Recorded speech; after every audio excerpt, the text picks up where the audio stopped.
Thom Hartmann here on the news. You need to know this. President Barack Obama and Mitt Romney square off tonight in a pivotal third and final debate in Florida. The focus of the debate will be foreign policy. On the table are the recent attacks in Benghazi, nuclear capabilities of Iran, the withdrawal of U.S. troops in Afghanistan, and the implications of the Arab Spring. For the most part, there isn't too much difference between the two candidates when it comes to foreign policy in the Middle East, aside from the fact that Mitt Romney has the same advisors who encouraged George W. Bush to drag our nation into this decade of war to begin with.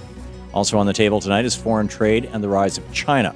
Romney has been touting himself as the candidate who will be toughest on China. But what he doesn't want you to know is what's happening in Freeport, Illinois, where Bain Capital is in the process of deconstructing a very profitable American manufacturing plant run by Sensata Technologies and shipping the equipment and all 170 American jobs overseas to China.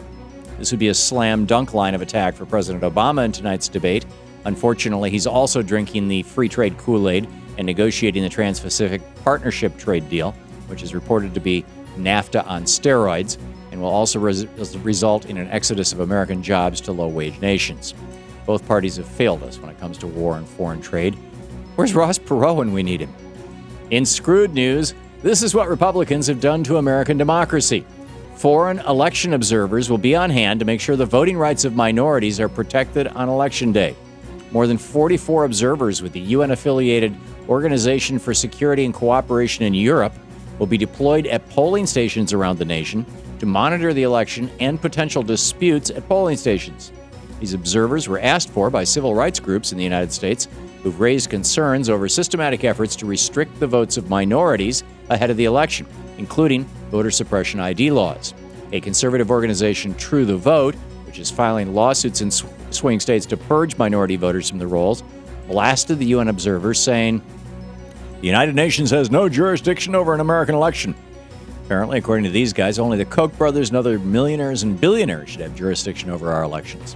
Thanks to Citizens United and a 30-year effort on the right to reduce the voting population, the United States is no longer the model democracy for the world.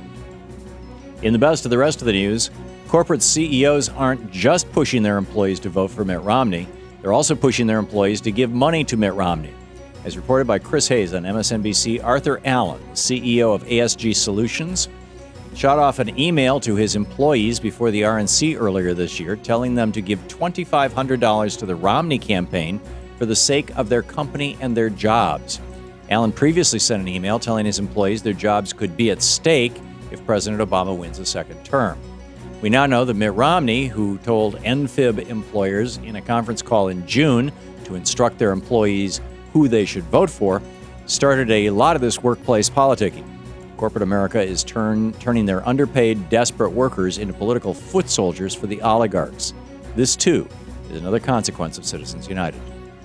Tragically, America was home to another mass shooting over the weekend. A gunman walked into a Wisconsin hair salon on Sunday and opened fire, killing his wife and 2 other women, along with wounding 4 others before killing himself. The shooter had a history of domestic abuse charges and was recently arrested for slashing his wife's tires. This marks the second mass shooting of the year in Wisconsin, where in August a man walked into a Sikh temple and killed 7 people, including himself. Guns falling easily into the hands of the mentally disturbed is a uniquely American problem that our politicians aren't doing nearly enough to solve. The Brits are fed up with austerity. More than 100,000 teachers, nurses, firefighters, unemployed teens, anti-war activists, and citizens rallied in London on Saturday to protest their Conservative government's austerity measures.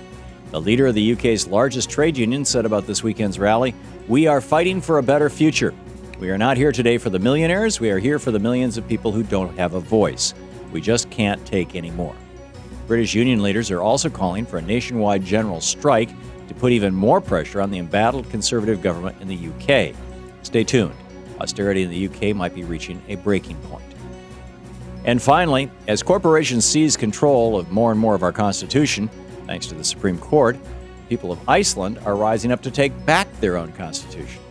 Over the weekend, voters took to the polls in Iceland to approve a national referendum calling for a new Icelandic constitution to be approved in the wake of Iceland's financial crisis in 2008. The new constitution was drawn up by a special panel of 25 citizens who took suggestions from Facebook and Twitter to draft the world's first ever crowdsourced constitution. According to the results, 66% of the nation approved the new constitution, which includes reforms such as nationalizing more resources, giving voters more power to call for their own referendums, and enacting term limits on the presidential office. The vote was non-binding, but sends a strong message to Iceland's parliament that the Constitution must be rewritten. It's probably time we did a little housekeeping with our own Constitution here in the United States, or at least just reread it to show that nowhere in it are corporations given the same rights as people, or possibly even amend it to say corporations are not people and money is property, not speech. Take that, Anthony Scalia. And that's the way it is today, Monday, October 22nd, 2012. I'm Thom Hartmann on the news.